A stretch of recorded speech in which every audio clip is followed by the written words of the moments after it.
Do you really confess well? Have you ever made a serious examination of conscience? Have you ever done a general confession in your life? You confess, but do you come out truly forgiven? These questions may seem uncomfortable, and they should be, because for many Christians, the answer might decide their eternal destiny. Saint Teresa of Ávila once saw something that burned this truth forever into her heart. While she was praying, God allowed her to see a terrifying reality. A deep abyss opened beneath her, filled with fire and unending flames.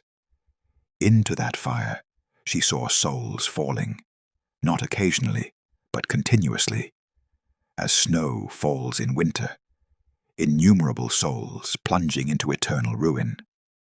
Shocked, she cried out, "My God! Who are they? They must be pagans who never knew you." But Jesus replied, "No, Teresa. They are Christians like you." Surprised, she insisted, "Then they must have neglected the faith and abandoned the sacraments." Again, he answered, "No, Teresa. They practiced the faith." Terrified, she grasped for another explanation. Surely, they must have never confessed, not even at the moment of death. But the Lord broke her heart with the final answer. They confessed, even before they died. Saint Teresa trembled. Then why are they condemned? Jesus gave her a mission that echoes through time, because they confessed badly.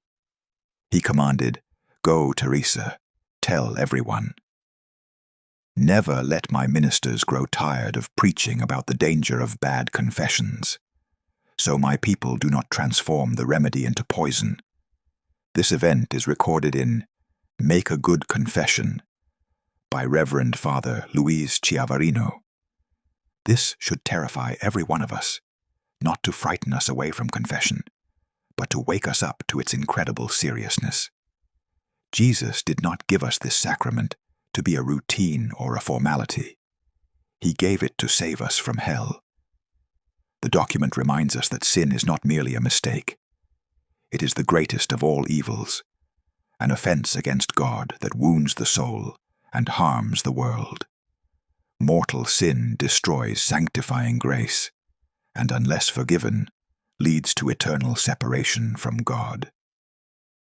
If we die in mortal sin, no matter how many times we went to Mass or received communion, we face eternal ruin. That is why Christ instituted confession on the night of his resurrection. Whose sins you forgive, they are forgiven. Whose sins you retain, they are retained. Confession is the battlefield where heaven fights to reclaim a soul from hell. But if the soul walks into that battlefield with a lie in its heart, grace cannot operate. Many Christians believe they are safe because they confess from time to time. But what use is confession if the confession itself is a sin, a sacrilege, because the heart refuses to change? Shame before a priest, a man, keeps countless souls from speaking the truth. Yet it is not before a man that we kneel. It is before Christ. The Church teaches 6 essential conditions for a valid, fruitful confession.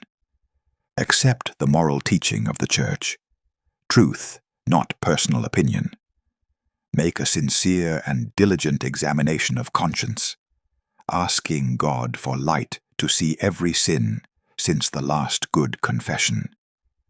Have true contrition, sorrow of the will, not of feelings. Have a firm purpose of amendment, a decision to fight sin, avoid the occasions of sin, and break bad habits. Confess all mortal sins clearly, kind, number, and relevant circumstances. Fulfill the penance imposed by the priest. Failure in any of these conditions can invalidate the confession. But there is one fault that destroys the soul: hiding a mortal sin on purpose. The document is explicit. If someone has ever intentionally hidden a grave sin, even once, Every confession after that remains corrupted, unless the truth is finally spoken. The person may believe they have peace, but their conscience is silenced by routine and numbness. They live in a state of sacrilege. Hell is full of Catholics who hid sins because of human respect, because they cared more about what a priest might think than what Jesus thinks. The beating heart of confession is contrition. There are two types: perfect contrition, sorrow because God, who is infinitely good, was offended; imperfect contrition, sorrow due to fear of hell or punishment. Both are accepted by God in the sacrament. But no contrition, a heart that refuses to abandon sin, makes the sacrament useless. Confession is not magic. It requires surrender. It requires truth. It requires that the sinner desires, at least at that moment, to fight against sin. And here is the terrifying truth revealed to Saint Teresa. Hell is populated by those who confessed, but chose not to repent. They were not atheists. They were not murderers of the faith. They were practicing Catholics who went to church, prayed, confessed, but without conversion of heart. They used confession as a way to relieve guilt, not as a path to holiness. They thought mercy was cheap. They forgot that Jesus did not die to leave us unchanged. So now the questions return to you. Do you hide sins in confession? Do you make excuses for your sin? Do you confess without any intention of change? Do you refuse to break the chains you know are dragging you down? Because if the answer is yes, Saint Teresa has already seen where that path leads. Now, if all this still seems too strong, then listen to what the Church has recorded, not from mystics alone, but from undeniable historical events. Monsignor de Ségur, in his work Hell, recounts a tragic case that shook northern Italy during the 15th century. A young man of noble family, admired by everyone for his virtues, once committed a serious sin. Out of shame, he hid that sin in confession and received Holy Communion in that state. His conscience was tormented, yet instead of confessing, he tried to compensate through penances, fasts, and public acts of piety. People began to think he was a saint, but he continued confessing every little thing, except that one sin he was too proud to admit. Eventually, seeking peace, he entered a monastery. Here, he thought, I will finally confess everything. But when he arrived, the monks praised him as a model novice, and his shame only grew. He postponed again. Days became months, and months became years. He increased his penances, but never confessed what chained his soul. When death came, he planned a general confession. Yet pride once again twisted his words, disguising his guilt under vague admissions. The confessor understood nothing. He died. And the monks, believing they had lost a saint, prepared solemn prayers for him. But before the funeral rites, one monk saw a horrifying sight near the altar. The dead brother appeared in chains glowing red with fire, his face disfigured by supernatural flames. He said with agony, "Do not pray for me. I am in hell for all eternity." Then he explained the story of his hidden sin, and vanished, leaving a stench of sulfur that filled the church as a testimony.